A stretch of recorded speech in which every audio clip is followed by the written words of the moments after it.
Hello students, आज हम लोग क्लास 9 का चैप्टर 9 यानी ग्रेविटेशन चैप्टर का जो एनसीईआरटी का क्वेश्चन है उस क्वेश्चंस को सॉल्व करेंगे। तो सबसे पहले बुक के अंदर में जो पेज वाइज क्वेश्चंस हैं उसको करेंगे। उसके बाद हम लोग चैप्टर के एंड पे जो क्वेश्चन है उसे करेंगे। तो सबसे पहले स्टार्ट करते हैं पेज नंबर 102। फर्स्ट क्वेश्चन है state the universal law of gravitation. तो इसका आंसर होगा this law states that force of attraction between two bodies is directly proportional to the product of masses of the two bodies and inversely proportional to the square of the distance between the two bodies. Second question है write the formula to find the magnitude of the gravitational force between the earth and an object on the surface of the earth। अर्थ के ऊपर एक object है तो हमें पता है कि अर्थ उसे अट्रैक्ट कर रहा है बाय ये force of attraction that is called gravitation. तो उस फोर्स का फॉर्मूला क्या होगा? तो हमने मान लिया यहाँ if an object of mass M is placed on the earth of mass M capital M, earth का मास कैपिटल एम मान लिए एंड रेडियस आर, और अर्थ का रेडियस आर मान लिए, then the gravitational force between, force को अगर हम एफ मानते हैं, acting between the earth and the object is F is equal to capital G यानी universal gravitational constant into small M यानी आर बॉडी की mass into capital M that is mass of earth divided by r square. So this will be the formula for force of gravitation. Then next question है question number page number 104, question number 1. What do you mean by free fall? Free fall से हम क्या समझते हैं? Free fall किसे कहते हैं? Free fall is the condition when a body is falling down under the action of gravitational force। जब कोई बॉडी ऊपर से नीचे की ओर गिर रहा हो ग्रेविटेशनल फोर्स के कारण, तो उस समय उस बॉडी को हम कहेंगे it is under the action of free fall. And the body has an acceleration of 9.8 metre per second square. और उस समय जब बॉडी फ्री फॉल कंडीशन में होगा तो उस बॉडी में जो एक्सेलरेशन प्रोड्यूस होगी उसका वैल्यू होगा 9.8 मीटर पर सेकेंड स्क्वायर, जिसको हम स्मॉल जी भी कहते हैं। Next question, question number 2, what do you mean by acceleration due to gravity? इसके आंसर में लिखेंगे acceleration due to gravity is the acceleration produced in a body falling freely under the action of gravity। जब कोई body gravitational pull के कारण, gravitational attraction के कारण freely नीचे की ओर गिर रही है, तो उस बॉडी में जो एक्सेलरेशन प्रोड्यूस होती है that is called acceleration due to gravity. Now next question है इन पेज नंबर 106। इसका फर्स्ट क्वेश्चन है What are the differences between the mass of an object and its weight? Body का मास और wait में क्या difference है? तो difference को हम यहाँ टेबुलर फॉर्म में लिखेंगे, एक टेबल मास का एक वेट का। पहला डिफरेंस है mass of an object measures its inertia. Mass किसी भी बॉडी का उसकी इनर्शिया की मेजरमेंट हमें बताती है। अगर बॉडी की मास ज़्यादा है तो इट हैज़ ग्रेटर इनर्शिया, कम है तो इट हैज़ लेस इनर्शिया। जबकि वेट क्या है? Weight of an object is the force by which earth attracts the object. Earth जिस फोर्स से किसी ऑब्जेक्ट को अट्रैक्ट कर रही है, उस फोर्स को हम कहते हैं उस बॉडी का weight. Second difference, mass is a scalar quantity but weight is a vector quantity.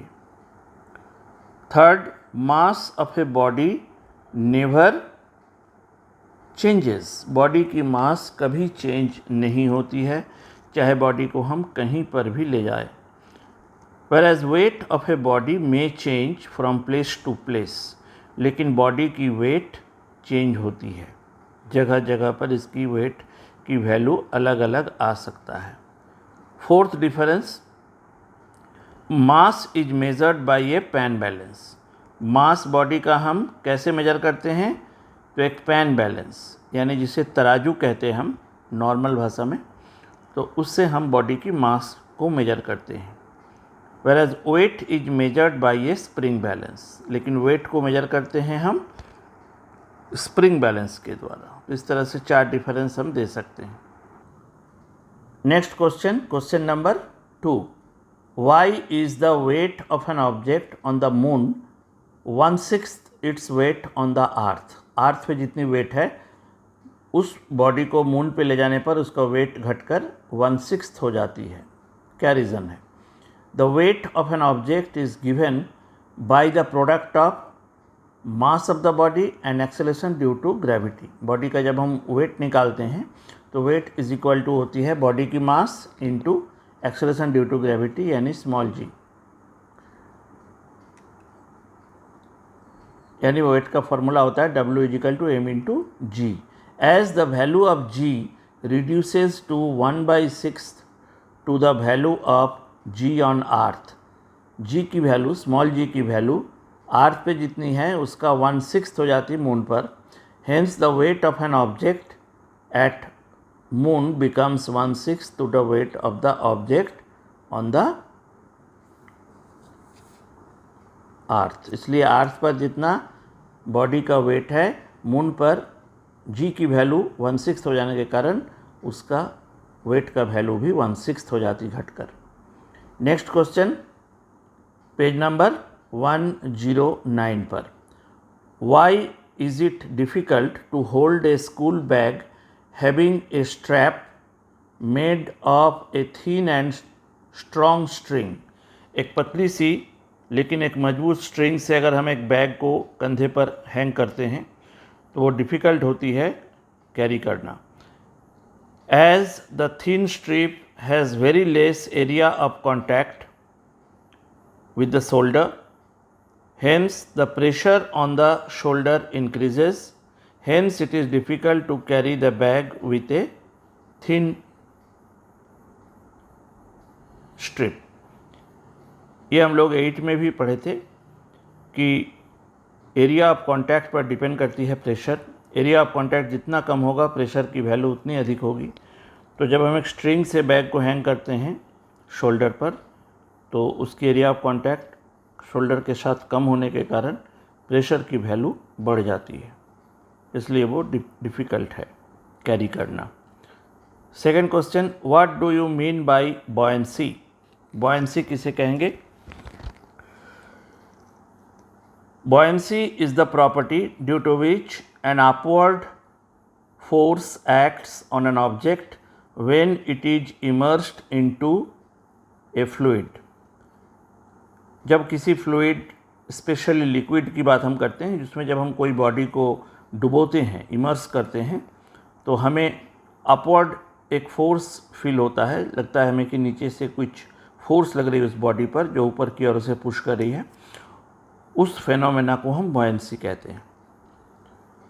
Next question, why does an object float or sink when placed on the surface of water। पानी पे जब किसी वस्तु को हम रखते हैं तो कोई वस्तु पानी पे फ्लोट करती है, कोई सिंक करती है यानी डूब जाती है। what is the reason? An object floats on water if its density is less than that of water. एक बॉडी किसी भी लिक्विड पर फ्लोट करेगी यानी तैरेगी जब उस बॉडी की डेंसिटी उस लिक्विड की डेंसिटी से कम होगा, but sinks in water if its density is greater than that of water. अगर लिक्विड वाटर लिए हम तो वाटर से अगर कम डेंसिटी होगी बॉडी की तो वो फ्लोट करेगी और ज़्यादा डेंसिटी होगा तो वो डूब जाएगी। Next question number, page number 110। Question number 1, you find your mass to be 42 kg on a weighing machine। अगर हम वेइंग मशीन में वज़न करने वाली मशीन पर खड़े होते हैं और हमारी मास उस पर 42 kg दिख रही है, इज़ योर मास मोर और लेस देन 42 kg। तो क्या हमारी मास सही है, 42 kg है या उससे कम है या उससे ज़्यादा है? तो इसका आंसर देखेंगे। When we stand on a weighing machine, it measures our weight. As the weight of our body acts downward, the air exerts force upward, which slightly decreases the weight. हम जब वेइंग मशीन में खड़े हो रहे हैं तो हमारी body की वेट है वो डाउनवर्ड काम कर रही है, लेकिन एयर एक फ्लूइड है तो एयर हमारे बॉडी पर अपवर्ड फोर्स लगा रही है। अभी हम लोगों ने पढ़ा था बॉयंसी के कारण। Show the weight shown by the weighing machine is slightly less than true weight. तो जो वेट मशीन पे दिख रही है हमारी बॉडी की वेट उससे थोड़ी ज़्यादा है। क्यों? क्योंकि एयर नीचे से हमारी बॉडी पे अपवर्ड फोर्स लगा रही है जिसके कारण थोड़ी सी वज़न कम दिख रही है।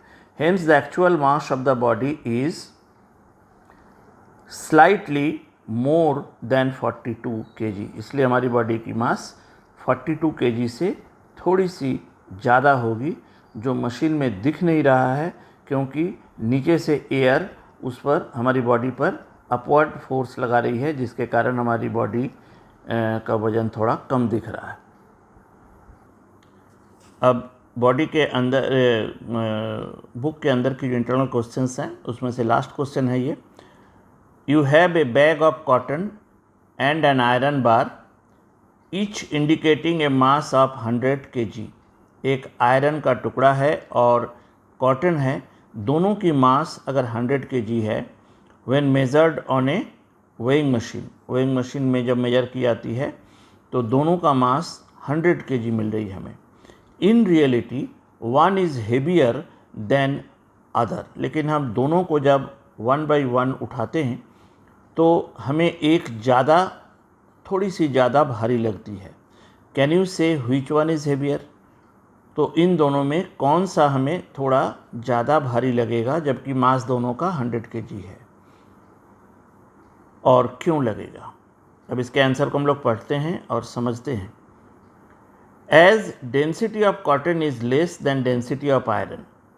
कॉटन की डेंसिटी कम है, आयरन की डेंसिटी ज़्यादा है, ये सबको मालूम है। Hence, volume of cotton is more than that of iron bar। जब डेंसिटी कम होगा तो वॉल्यूम ज़्यादा होगा। तो 100 किलोग्राम हम आयरन बार लिए हैं, वो कॉम्पैक्ट है, वो कम जगह ले रही है, उसकी शेप भी छोटी है, लेकिन कॉटन उतना ही मास का जब हम लेंगे तो उसकी वॉल्यूम काफ़ी बड़ी होगी, है ना, बहुत ज़्यादा वॉल्यूम होगा। Hence, an upward thrust act on the cotton bag, इसलिए कॉटन की बैग काफ़ी बड़ी होगी शेप में, साइज में, तो उसके ऊपर एक अपवर्ड फोर्स लगाएगी एयर। ठीक है। Hence the true weight of cotton bag is more than the weight of iron bar. इसलिए कॉटन बैग का जो वज़न होगा वो मतलब वज़न फील होगा हमें, वो थोड़ा सा ज़्यादा होगा आयरन बार से। Hence the cotton bag will appear heavier. इसलिए कॉटन बैग हमें थोड़ी सी ज़्यादा भारी लगेगी with respect to iron bar. तो आज की वीडियो यहीं ख़त्म करते हैं। इसके बाद की जो नेक्स्ट वीडियो होगी उस पर हम लोग एक्सरसाइज के एंड पे जो क्वेश्चन है उसे सॉल्व करेंगे। तो before I finish, I have request that all of you must subscribe my channel and share it among your friends more and more. Thank you. Bye.